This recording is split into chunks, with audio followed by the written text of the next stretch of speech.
Have you ever noticed that the moment you finally start loving yourself, people suddenly treat you differently? Your energy becomes calmer, and yet, somehow, you still don't feel complete. It's confusing, isn't it? You try to change your mindset, you try to heal, you try to become better, but something deep inside still feels unsettled. Here's the truth most people never realize. You don't fail at self-love. You practice it in ways that quietly destroy it. In the wisdom of Lord Buddha, what you believe shapes the suffering you carry.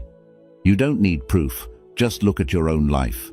Are you truly at peace or just temporarily distracted? In this video, you'll discover 12 powerful habits and a hidden bonus at the end that will challenge everything you think you know about loving yourself and reveal why nothing has truly changed until now. Before we begin, your doorway to calm, clarity, and timeless Buddhist insight. You are still seeking permission. Why does your heart still feel restless, even when you've done everything right? You followed the path, met expectations, avoided mistakes, yet something inside you whispers, this is not enough. Sit with this quietly. What if the emptiness is not failure, but a signal that you are still waiting for permission to exist? There is a subtle addiction most people never question, the need to be seen as good, acceptable, worthy. You smile when expected, speak when it is safe, silence your truth when it feels risky, and slowly, without noticing, you begin to disappear. Dependence on praise is the slowest form of self-erasure. Read that again, not as an idea, but as a mirror. How much of your life has been shaped by the invisible audience in your mind? A monk once said, when you build your identity on the eyes of others, you forget how to see yourself. And this forgetting becomes your suffering. You become like a tree bending toward artificial light, growing, yes, but never in your true direction.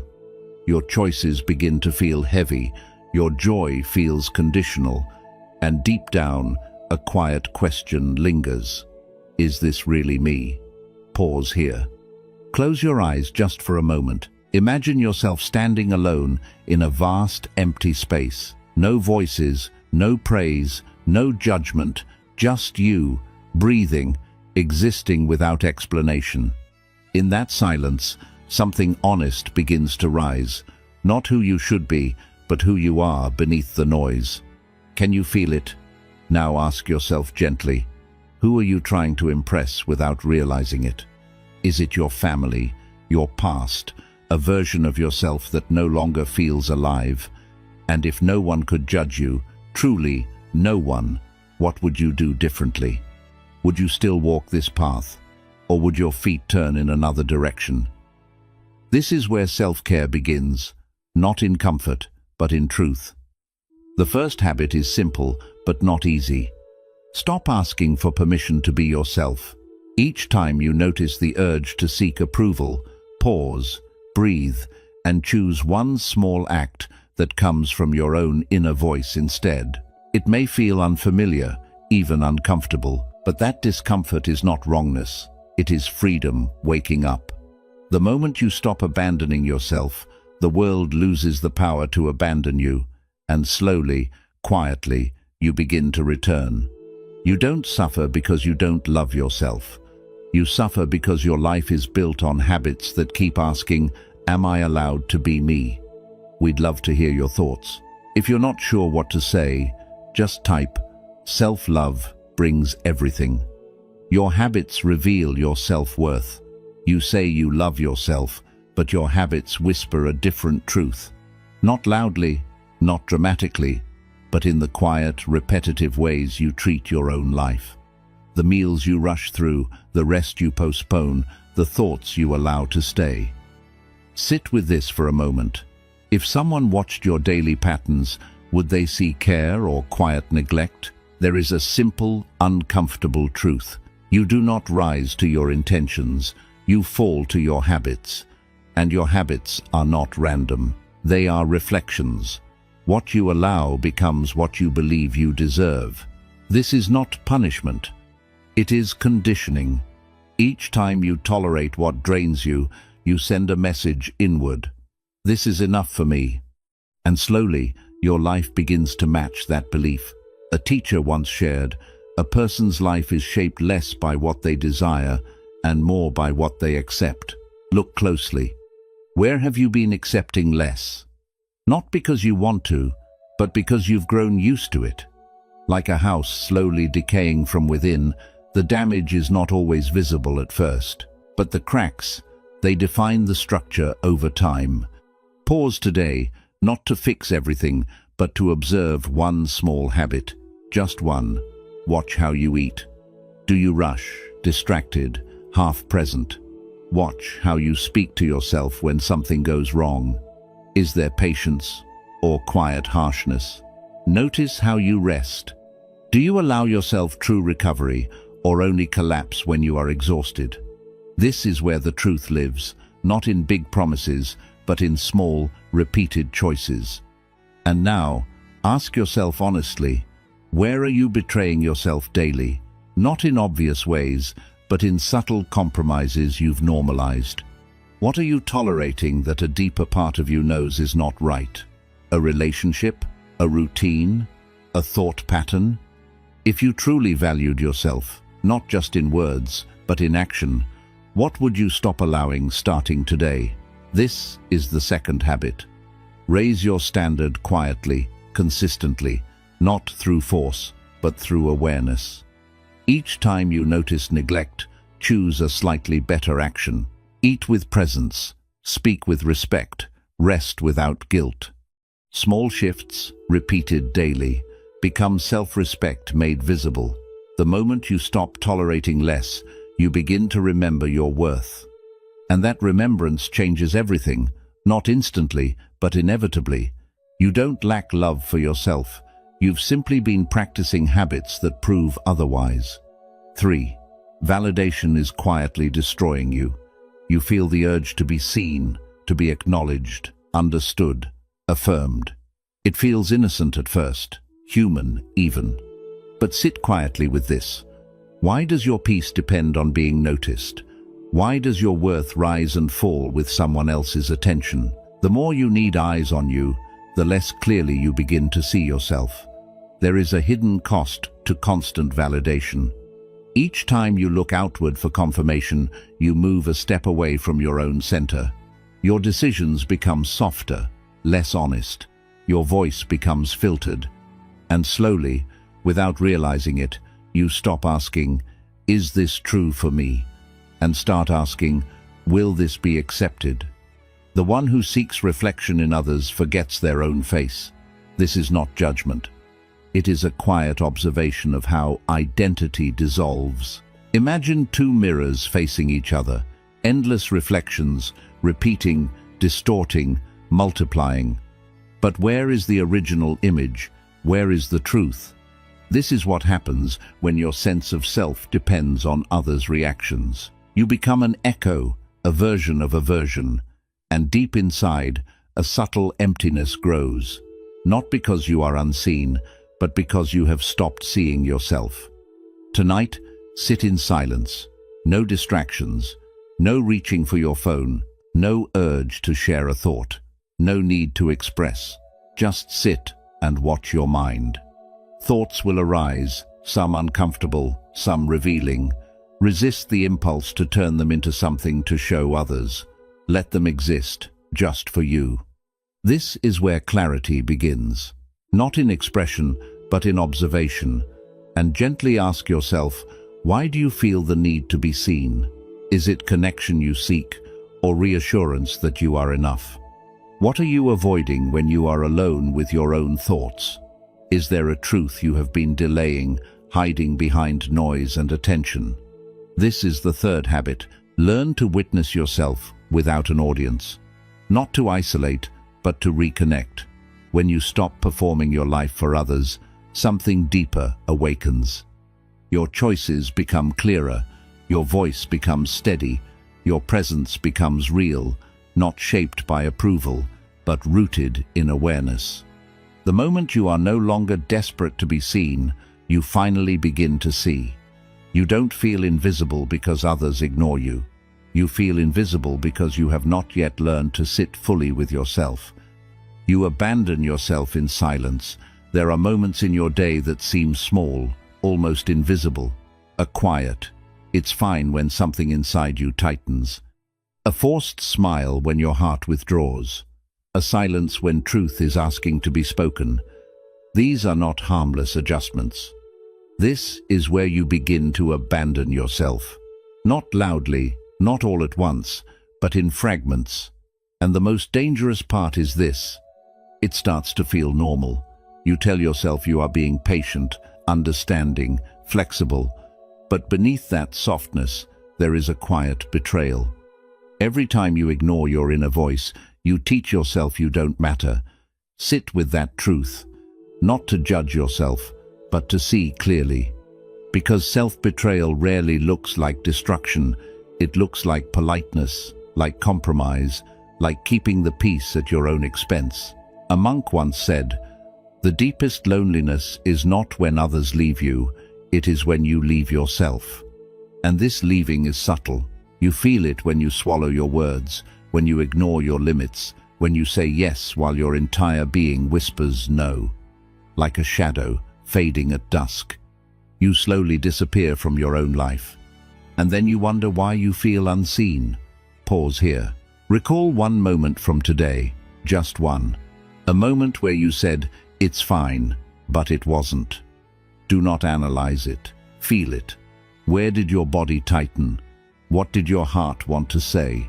Stay with that sensation without rushing to justify it. This is where your truth lives. Not in loud declarations, but in quiet discomfort you often overlook. Now ask yourself, gently but honestly, when did you last ignore your truth? Was it in a conversation? A decision? A relationship? Why did you choose silence over honesty? Was it fear of conflict, fear of rejection, or the deeper fear that your truth might not be accepted? And if that is the case, what are you truly afraid will happen if you speak? This is the fourth habit. Stop abandoning yourself in small moments. Not by becoming harsh or reactive, but by becoming honest. Begin with simple things. If something feels wrong, acknowledge it within yourself first. If you need rest, allow it without guilt. If a boundary is crossed, name it calmly. These are not acts of rebellion, they are acts of self-respect. In the beginning, it will feel uncomfortable. Your voice may shake, your mind may resist, because you are breaking a pattern that once felt safe. But understand this, what feels safe is not always what is true, and what is true is the only place where real peace begins. The moment you stop silencing yourself, your life starts to feel different, lighter, clearer, more aligned. Not because everything changes around you, but because you are no longer missing from your own experience. You don't feel lost because life is confusing. You feel lost because you've been quietly walking away from yourself. One, it's fine at a time. We'd love to hear your thoughts. If you're not sure what to say, just type, "Self-love brings everything." 5. Your love is rooted in fear. You say you love, but if you look closely, there is tension hidden inside it. A quiet fear, a subtle grasping. You think about them constantly, not from peace, but from worry. You hold on, not because your heart is full, but because you are afraid it might become empty. Sit with this gently. What if what you call love is not love, but fear wearing a softer face? There is a truth many avoid. Attachment often disguises itself as devotion. You check, you wait, you need reassurance. You adjust yourself to keep someone close, and slowly, your center shifts. Your happiness begins to depend on their presence, their response, their consistency. Clinging is not connection, it is the fear of emptiness. This is not love expanding, this is fear tightening its grip. A teacher once said, "Where there is fear of loss, there is still distance from true love." Because real love does not shrink you, It does not demand that you abandon your own peace to maintain it. But attachment, it quietly asks you to trade your stability for closeness. And you agree, thinking this is what love requires. Imagine holding sand in your hand. If you hold it gently, it rests. If you grip it tightly, it slips away faster. This is how fear behaves in relationships.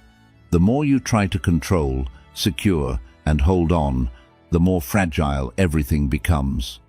And deep inside, you feel it. That constant tension, that silent anxiety. Is this love, or is this survival? Close your eyes for a moment. Visualize releasing this person, not as loss, but as freedom. You are not pushing them away. You are loosening the grip. Feel the space that remains. It may feel unfamiliar, even uncomfortable, but stay there. That space is not emptiness. It is where yourself begins to return. Now ask yourself honestly, do you love them, or do you fear losing them? And if they were not there, who would you be? Not the version shaped around them, but the version that exists independently, fully, quietly, whole.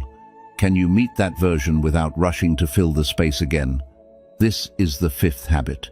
Love without clinging. Stay connected, but not dependent. Care deeply, but not at the cost of yourself.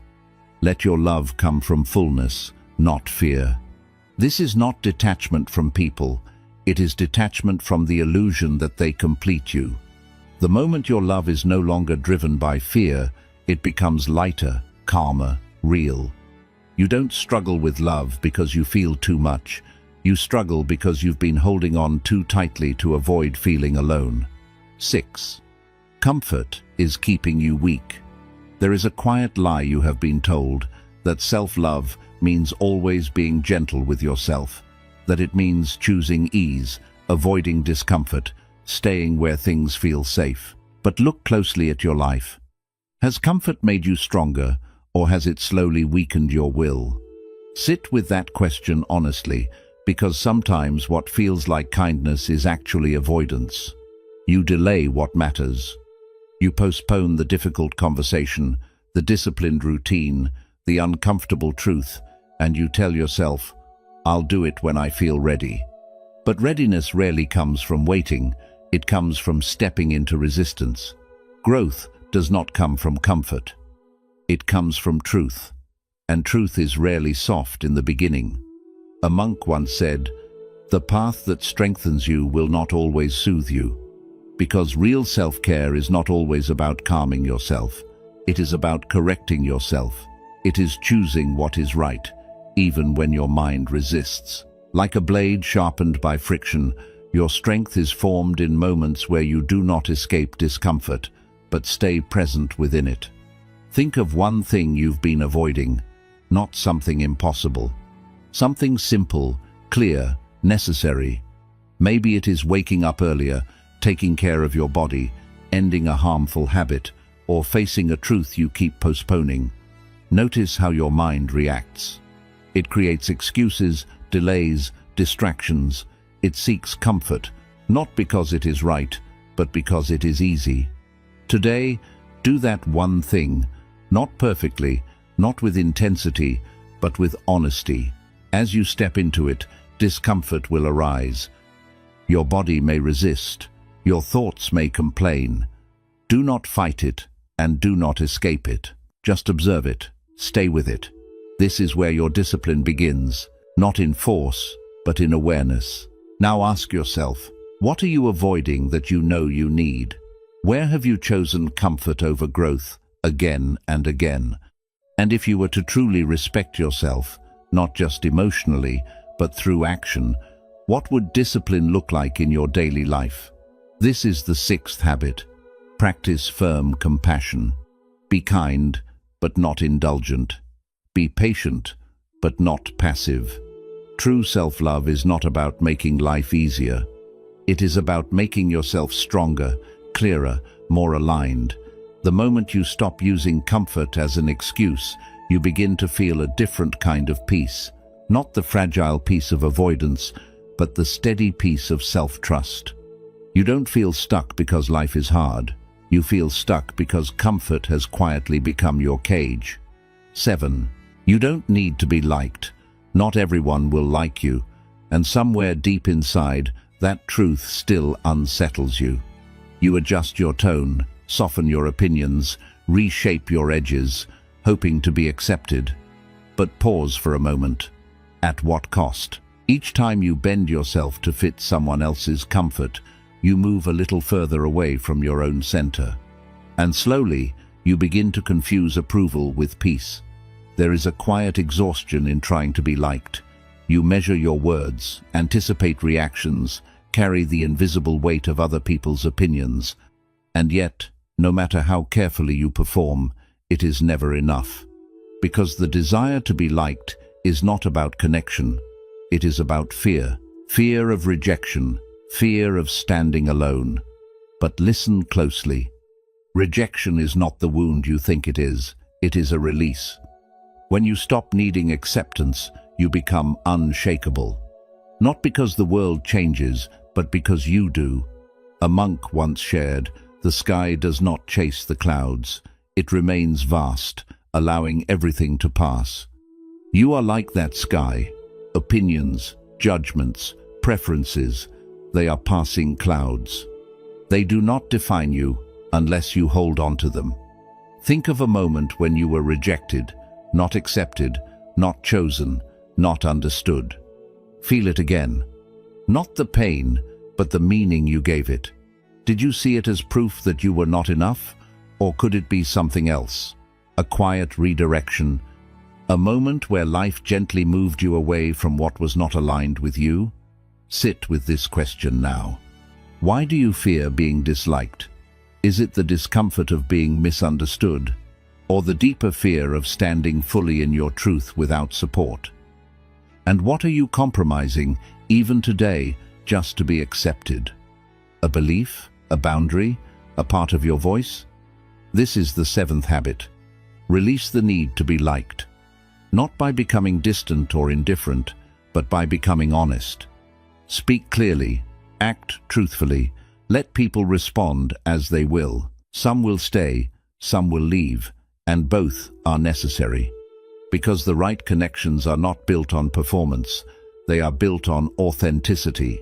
Imagine who you would be if you stopped trying to be liked. Not careless, but free. Not closed, but grounded.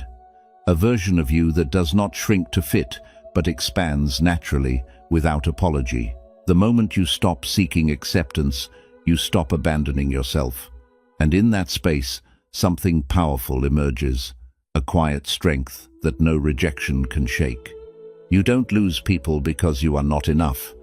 You lose people because you are finally becoming real. You don't need to be loved. There is a quiet hunger you carry. The need to be loved, chosen, held by someone else. It feels natural, almost necessary. But look deeper. Why does your sense of completeness depend on someone outside of you? Why does your peace feel conditional? Sit with this gently, because the search for love often begins from a place that already feels empty. You reach outward, hoping someone will fill what you cannot name. You seek reassurance, attention, closeness, not just to connect, but to feel whole. And when it fades, even slightly, the emptiness returns. Not because love disappeared, but because it was never rooted within you. The one who is full within does not beg for drops. This is not rejection of love. It is a reminder of its true source. A teacher once said, "When you depend on others to feel complete, you give them the power to define your worth." And, slowly, your emotional world begins to revolve around their presence. Their silence feels heavy. Their absence feels like loss. But the truth is quieter than that. What you feel is not the loss of them. It is the absence of yourself. Imagine a well that never fills, no matter how much water is poured into it. Not because the water is insufficient, but because there is a leak within. This is what happens when you ignore your inner connection. No matter how much love you receive, it never stays. It slips through the cracks of self-neglect, leaving you searching again. Pause now. Place your hand on your chest. Feel your breath, steady, present, enough. Not waiting, not needing, just existing. Stay here for a moment. Beneath the noise, beneath the longing, there is a quiet presence that has always been with you. You have not been empty, only disconnected. Ask yourself honestly, why do you feel unfinished when you are alone? What are you expecting others to give you that you have not given to yourself? Is it attention, kindness, acceptance? And if so, why have you kept these away from your own being? This is the 8th habit. Learn to sit calmly with yourself, not as a final option, but as a foundation. Spend time without distraction. Speak to yourself with care.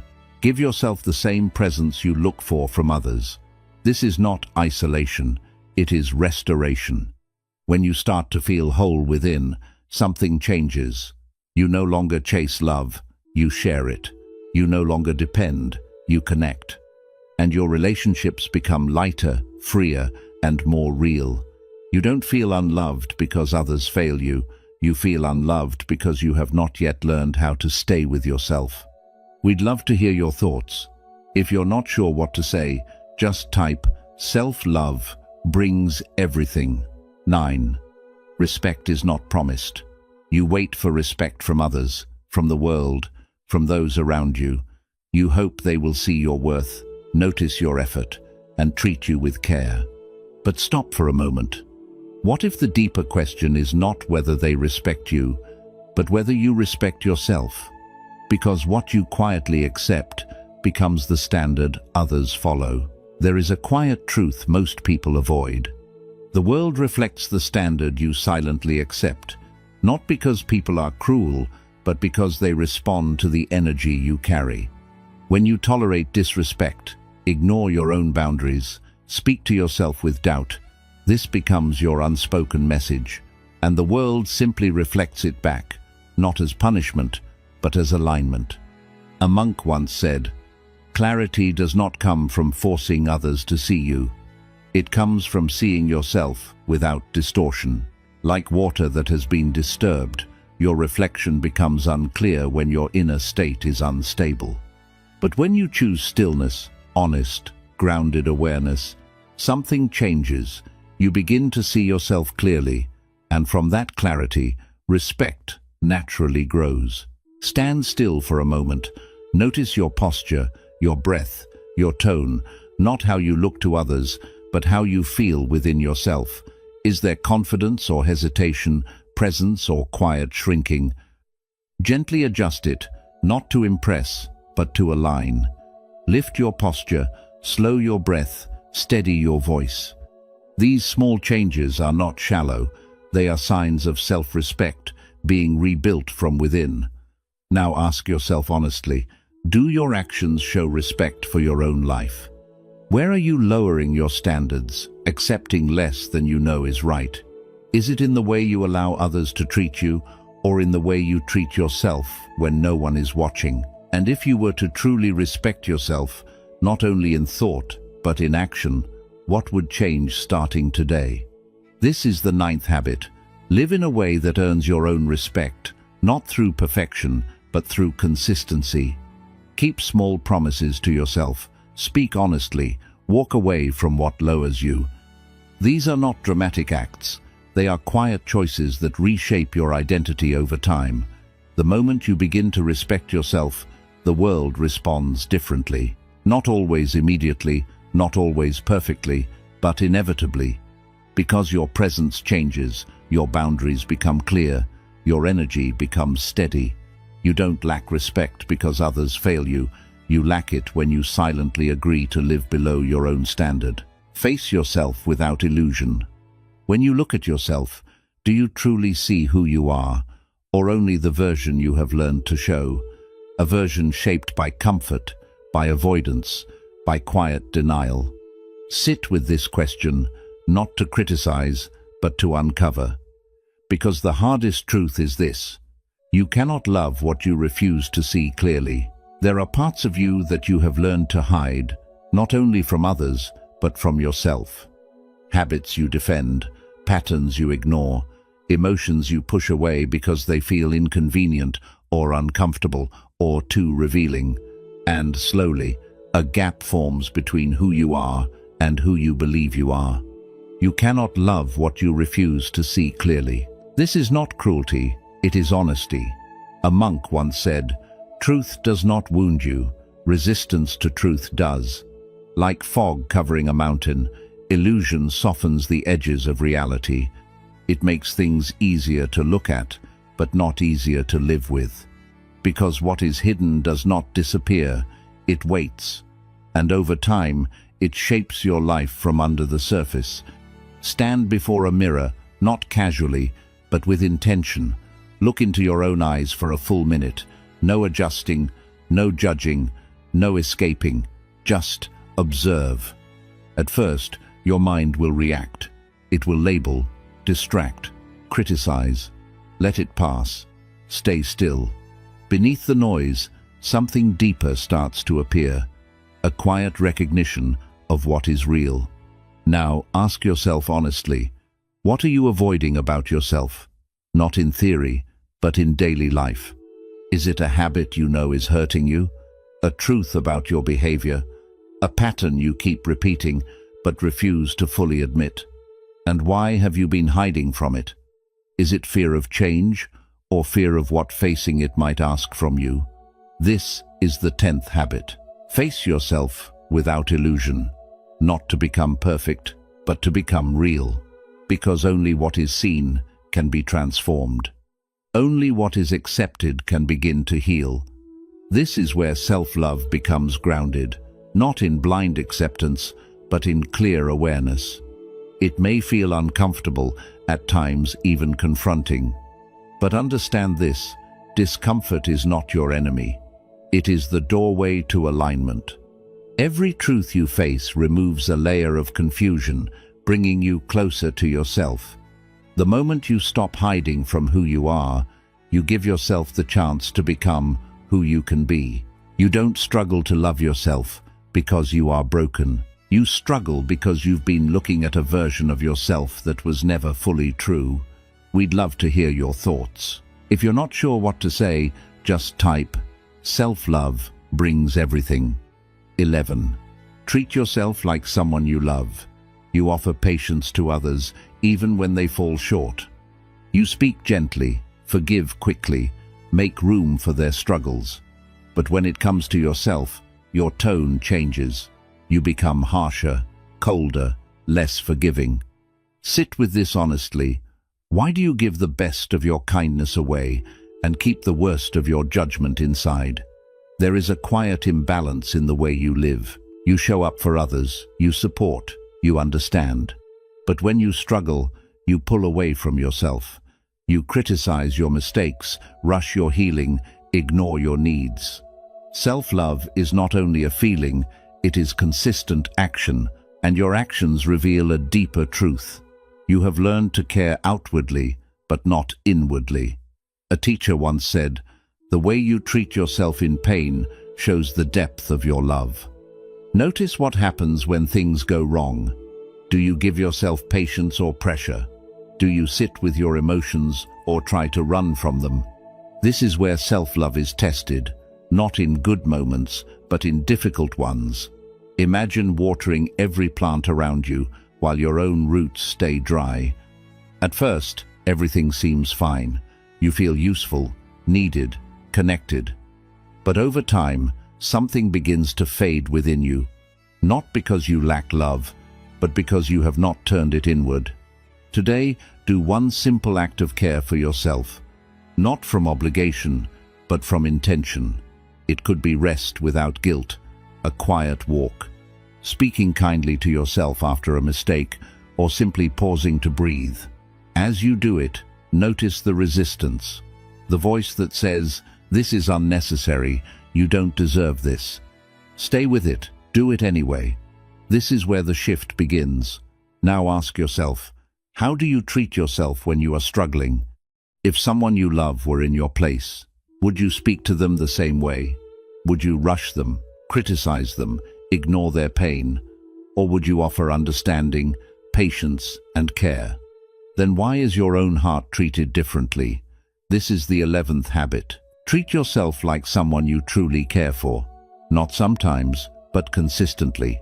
Through your thoughts, your actions, your choices. This is not indulgence, it is discipline. A daily commitment to not abandon yourself when it matters most. The moment your care turns inward, something softens, something strengthens. You begin to feel supported from within. You don't struggle to love yourself because you lack the ability. You struggle because you've been giving that love everywhere except where it was needed most. Bonus. Focus on yourself completely. Your attention is being pulled in many directions. People, opinions, comparisons, distractions, and slowly, without noticing, you begin to feel scattered. Not because life is too busy, but because your energy is no longer yours. Sit with this truth quietly. Where your attention goes, your life follows. And right now, where is your life really going? You think focusing on others is connection. You think staying updated, involved, responsive is necessary. But look deeper. How often do you return to yourself? How often do you sit without reaching outward, without needing to check, reply, compare? The more your focus lives outside, the more you lose the center within.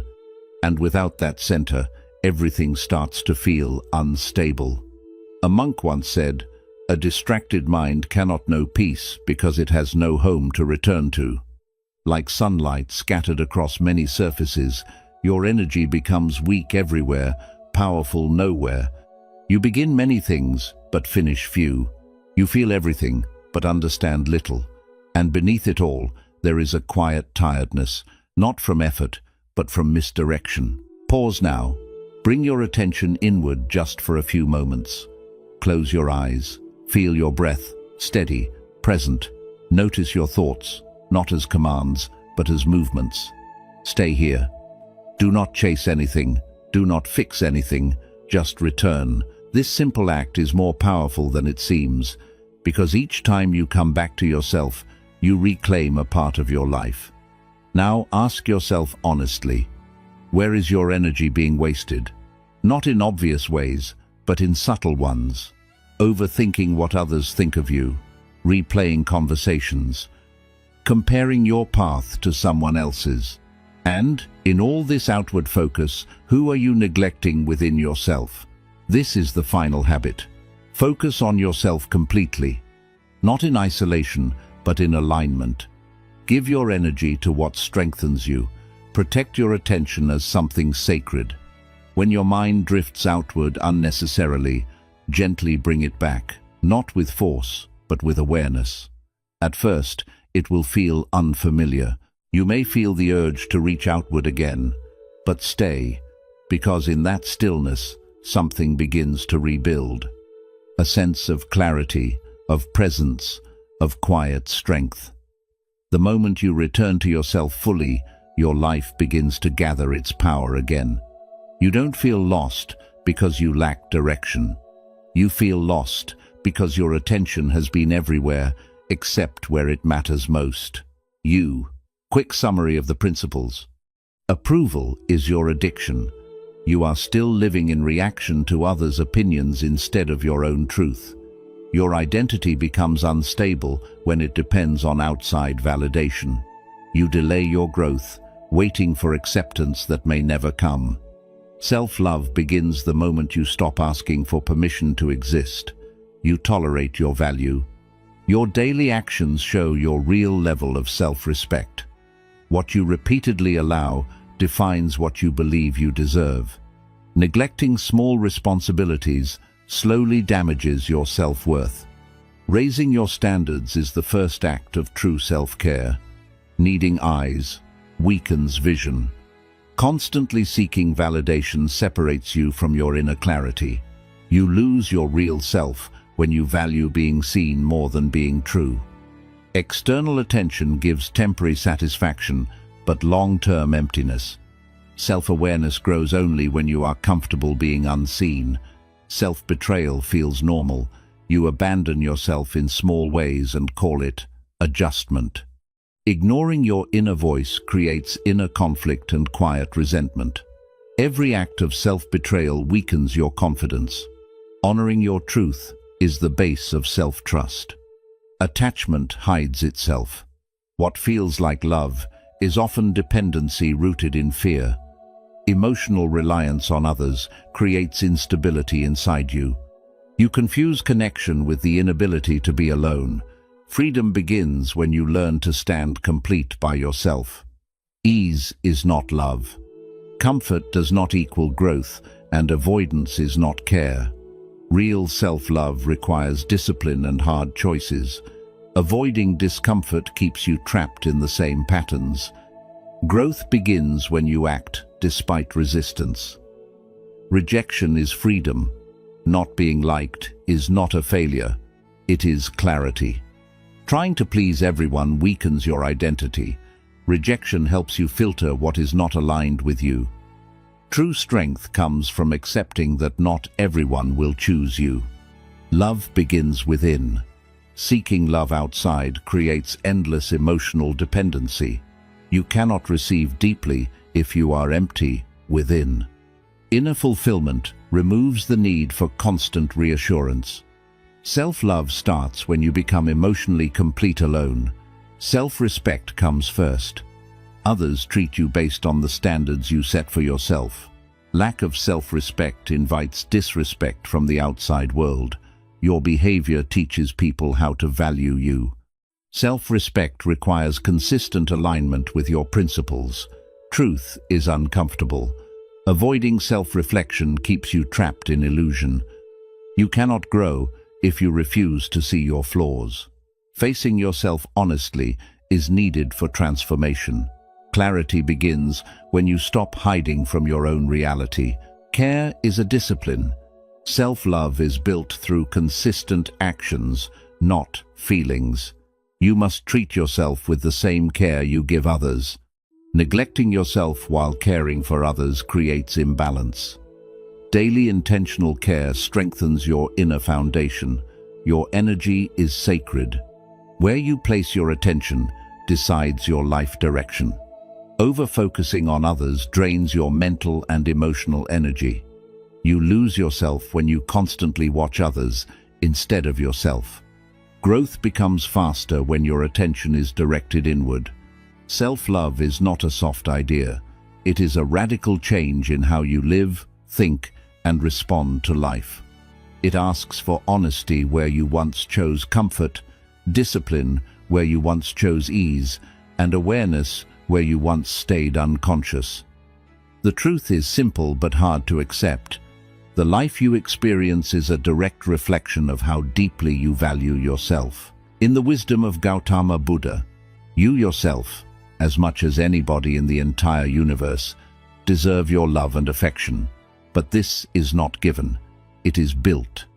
Slowly, intentionally, through every decision where you choose yourself over illusion. So pause for a moment and ask, are you ready to stop escaping yourself and finally start standing with yourself? If this spoke to you, take a moment to like and share this video and share your thoughts in the comments for more powerful Buddhist insights on living a peaceful, awakened life.